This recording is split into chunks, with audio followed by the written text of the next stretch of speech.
بسم اللہ الرحمن الرحیم۔ اعوذ باللہ من الشیطان الرجیم، بسم اللہ الرحمن الرحیم، وبہ نستعین۔ ہماری گفتگو الحمدللہ لمعہ ششم میں ہے، اور لمعہ ششم کی پہلی کتاب جو ہے وہ کتاب المیراث ہے۔ تو کتاب المیراث میں ہم نے کہا تھا کہ وارثوں کی 3 قسمیں ہیں یا 3 درجے ہیں۔ پہلے درجے کے وراث کی بحث ختم ہو گئی۔ دوسرے قسم کے وراث جو ہے کیا اجداد و اخوہ ہیں۔ اب اجداد و اخوہ والی بحث میں انہوں نے کہا تھا کہ چند مسئلے ہیں جو کہ 12 مسئلے ہیں۔ ان 12 مسئلوں میں آپ 7 مکمل پڑھ چکے، اور 8ویں مسئلے کا کچھ حصہ رہتا ہے، اور انشاءاللہ آج کے درس میں ہم 9واں مسئلہ بھی پڑھیں گے۔ وہ 8ویں مسئلے کا جو حصہ رہتا ہے وہ یہ ہے کہ اگر ہم فرض کریں کہ کوئی بندہ مر گیا، اس کی نانی بھی ہے اور اس کا دادا بھی ہے اور اس کا باپ کی طرف سے ایک بھائی بھی ہے، یعنی 3 وارث ہیں، نانی، دادا اور بھائی۔ اب مال تقسیم کیسے ہوگا؟ کہتے ہیں کہ نانی کو 1 ثلث ملے گا، 2 ثلث ملیں گے ان باپ والی طرف کو، تو ان میں سے 1 ثلث دادا کو ملے گا، 1 ثلث جو ہے کیا بھائی کو ملے گا۔ نتیجے میں پھر زیادہ ہمیں جو ہے کیا ہے ضرب کرنے کی اور زیادہ اقسام بنانے کی کوئی بھی ضرورت نہیں ہے۔ پھر اگلی صورت اسی جو ہے کیا ہے 8ویں مسئلے کی یہ ہے کہ اگر بندہ مر جائے، وہ اپنا ایک بھائی چھوڑتا ہے یا ایک بہن، وہ بھی امی ہے، اور اس کے ساتھ ساتھ جو ہے کیا ہے وہ دادا دادی چھوڑتا ہے، تو اخ یا اخت امی کو سدس ملے گا، باقی اجداد کو ملے گا۔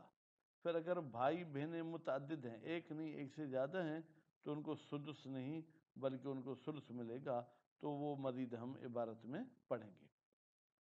9واں مسئلہ یہ ہے کہ اگر کوئی بندہ مر جائے اور وہ جو ہے کیا ہے جد چھوڑ جاتا ہے، تو کہتے ہیں جد سے مراد کیا ہے؟ کہتے ہیں اس کا سگا دادا، سگا نانا، یا وہ ان الو، یا یہ اوپر چلے جائیں، یعنی باپ کا دادا، ماں کا نانا، اس قسم کے، تو وہ بھی بھائیوں کے ساتھ برابر کے شریک ہوں گے، بھائی ان کے لیے کوئی رکاوٹ نہیں بن سکتے۔ البتہ دادا کی 2 قسمیں، ایک دادا ادنا ہے، ایک دادا اعلیٰ ہے، اس میں پھر وہ دادے ایک دوسرے کے لیے جو کہ وہ رکاوٹ بن سکتے ہیں۔ تو میرے خیال میں زیادہ پھر اس مسئلے کی وضاحت ہم عبارت میں کریں تو بہتر ہے، تو اس سے عبارت بھی ہماری حل ہو جائے گی، اور عبارت جب سامنے ہوگی تو مطلب بھی جو ہے کیا ہے وہ ہمیں آسان لگے گا۔ خوب، تو چلتے ہیں۔ وَلَوْ فُرِضَ، اگر فرض کیا جائے، جدتن لِأُمٍ، کسی میت کی جدہ ہے ماں کی طرف سے۔ اس لحاظ سے ویسے تو عربی ماشاءاللہ وسیع زبان ہے، لیکن کہیں کہیں پر عربی ہمیں پریشان کرتے ہیں۔ اب جدتن لِأُمٍ، ہر جگہ یہ قید لگائی جاتی ہے۔ ہم اپنے اردو میں کہتے ہیں نانی، اور جدن لِأب ہم کہتے ہیں دادا۔ یہ پھر جو ہے کیا دادا کا لفظ مختصر اور یہ لفظ بہرحال لمبے چوڑے ہیں۔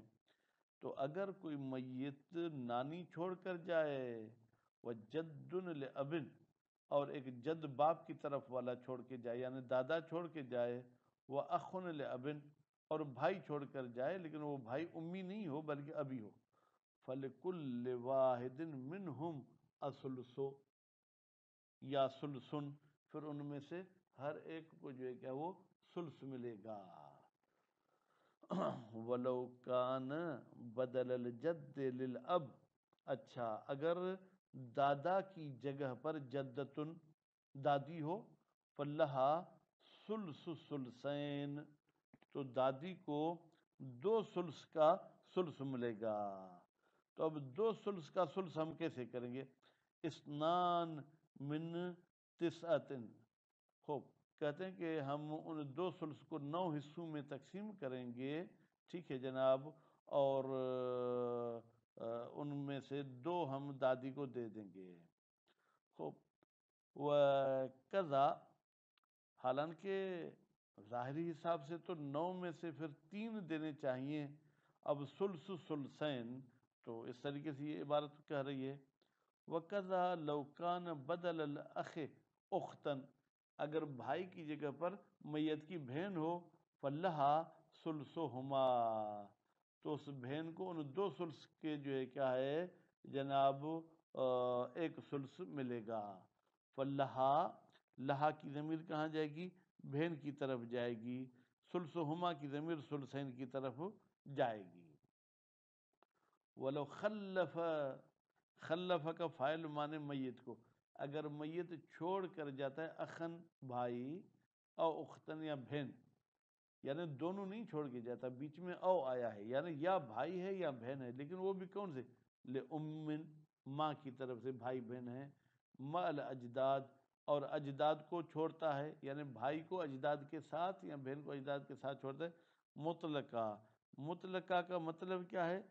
چاہے وہ جو ہے جناب اجداد جو ہے کیا ہے وہ ابی ہوں چاہے امی ہوں. للاب، ٹھیک ہے. پھر کہتے ہیں نہیں باپ کی طرف سے. بھائی یہ کیسے آپ کہتے ہیں؟ کہتے ہیں کہ چاہے وہ باپ کے ماں کی طرف سے ہوں یا باپ کے باپ کی طرف سے ہوں، یعنی ہیں اجداد باپ کی طرف سے. فللأخ او الاخت، تو پھر جو میت کا بھائی ہے یا میت کی بہن ہے اس کو السدس، چھٹا حصہ ملے گا.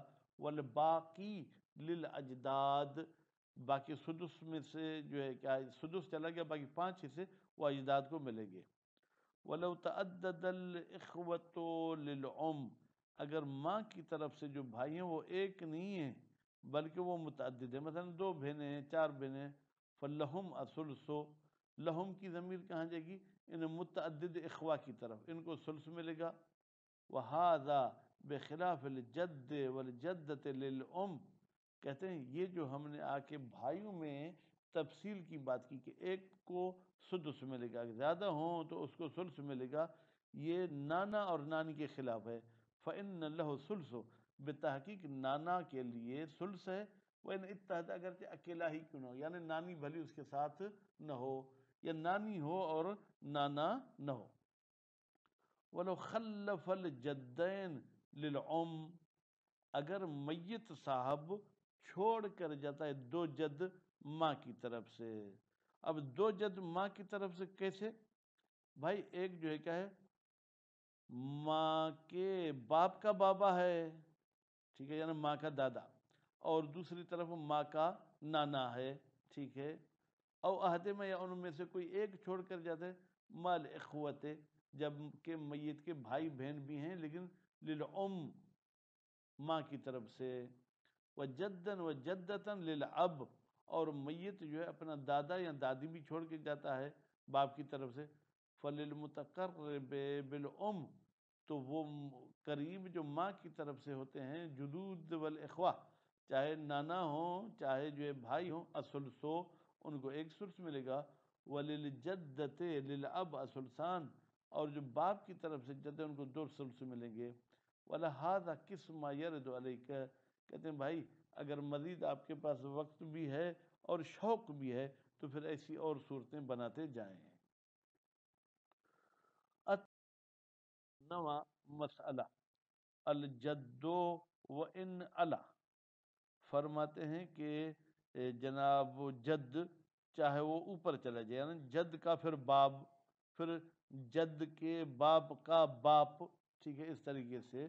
یقاسم الاخوت، یہ جد حصے دار بنے گا، ویسے تو تقسیم کرے گا، حصے دار بنے گا بھائیوں کا. ولا یمنع بعد الجد الاعلی، کہتے ہیں اور مانع نہیں ہوگا جد اعلیٰ کا بعید ہونا بنسبت الی جد الاسفل المساوی للاخوہ، اس نیچے والے جد کے لیے جو بھائیوں کے جو ہے کیا ہے جناب برابر ہے. جد اسفل جو ہے کیا ہے وہ جد اسفل یعنی خود میت کا مثلا دادا. لإطلاق نصوص، اس لیے کہ نصوص مطلق آئی ہیں بتساوی الاخوۃ والاجداد، کہ بھائی مساوی ہیں میراث میں اجداد اور بھائی الصادق بذالک جو صدق کرتا ہے اس پر کہ اسفل اور اعلیٰ میں کوئی فرق نہیں ہے۔ وکذا اور اسی طریقے سے ابن الاخ بھائی کا بیٹا یعنی بھتیجا، وَإِن نزل اگرچہ پھر بھتیجے کی اولاد کیوں نہ ہو، یقاسم الاجداد وہ دادا کے ساتھ حصے دار بنیں گے، الدنیا وہ دادے جو نیچے والے ہیں یعنی میت کا دادا، وَإِن كَانُوا مُسَاوِينَ لِلْإِخْوَةِ حالانکہ یہ میت کا دادا میت کے بھتیجے کے برابر نہیں تھا، میت کے بھائی کے برابر تھا، المتقدمین رتبتاً وہ بھائی جو متقدم ہے بھتیجوں پر، اولاد لما ذکر بھائی کیا دلیل ہے کہ بھتیجے وغیرہ بھی دادا کے ساتھ جو ہے کیا ہے وہ جناب حصے دار بنیں گے؟ فرماتے ہیں نصوص مطلق ہیں۔ وَإِنَّمَا يَمْنَعُ الْجَدُّ بِرَفْعِ الْأَدْنَى وَالْجَدَّ خوب کہتے ہیں ہاں بتحقیق جناب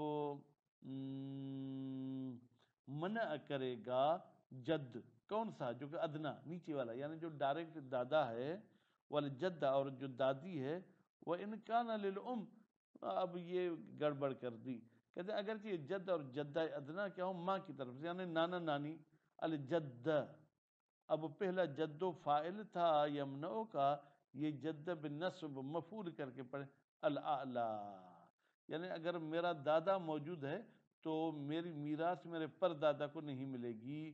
وَإِنْ كَانَ لِلْأَبْ اگرچہ وہ اعلیٰ باپ کی طرف سے ہی کیوں نہ ہو، لیکن دون اولاد الاخوت مطلقاً اولاد اخوہ میں ایسی بات نہیں ہے۔ کیا مطلب ایسی بات نہیں ہے؟ یعنی اس میں جد ادنا ٹھیک ہے اور جد دنیا وہ بھتیجوں کے لیے رکاوٹ نہیں بنے گا مطلقاً، چاہے بھتیجے ابھی ہوں چاہے امی ہوں۔ وَكَذَا يَمْنَعُ كُلُّ طَبَقَةٍ مِّنَ الْأَجْدَادِ مَنْ فَوْقَهَا اگر ایک بندے کے 7 دادے موجود ہیں، پہلا دادا دوسرے کے لیے رکاوٹ بنے گا، اگر فرض کرے پہلا دادا نہیں تو دوسرا ہے تو وہ تیسرے کے لیے رکاوٹ بنے گا، اس طریقے سے۔ وَلَا يَمْنَعُهُمْ الْإِخْوَةُ جبکہ بھائی جو ہے کیا ہے اس میں بھتیجا اور بھتیجے کی اولاد میں بھتیجا بھتیجے کی اولاد کے لیے رکاوٹ نہیں بنے گا۔ وَيَمْنَعُ الْأَخْ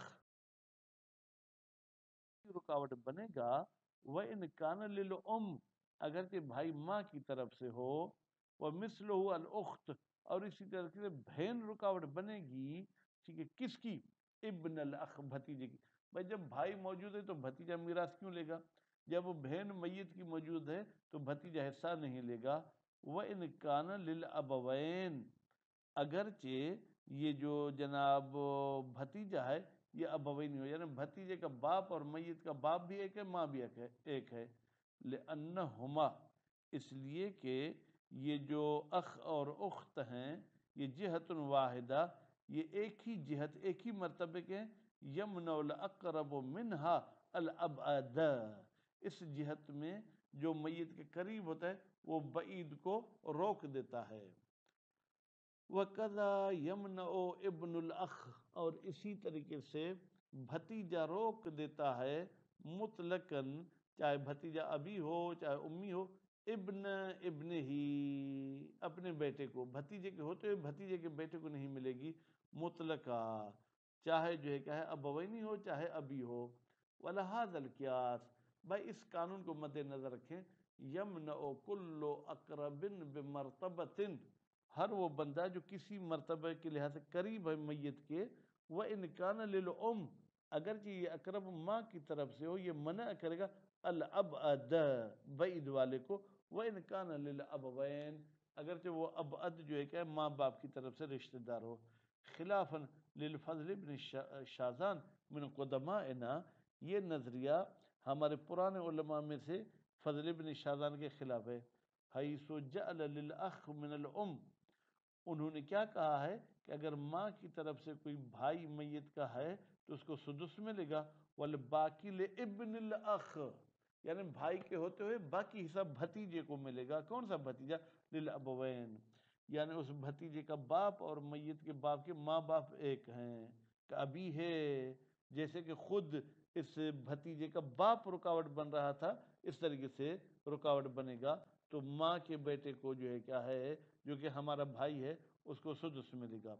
وَقَدَ الْحُكْمُ فِي الْأَوْلَادِ مُتَرَتِّبِينَ، اسی طریقے سے اگر کچھ بھتیجے ایسے ہیں جو برادر امی کے ہیں اور کچھ بھتیجے ایسے ہیں جو برادر ابوینی کے ہیں تو ابوینی والے کو زیادہ حصہ ملے گا۔ محتجن، در حالی کے جناب فضل ابن شاذان نے استدلال کیا ہے بے اجتماع سببین، کہا کہ یہاں پر دو سبب جمع ہیں، ایک تو رشتہ ہے اور پھر دوسرا یہ کہ باپ کی طرف سے یہ بندہ جو ہے کیا وہ جناب تعلق رکھتا ہے اور اب ماں کی طرف سے بھی تعلق رکھتا ہے۔ وَيُضَعَّف، فرماتے ہیں یہ ابن شاذان کا قول ضعیف ہے، کیوں؟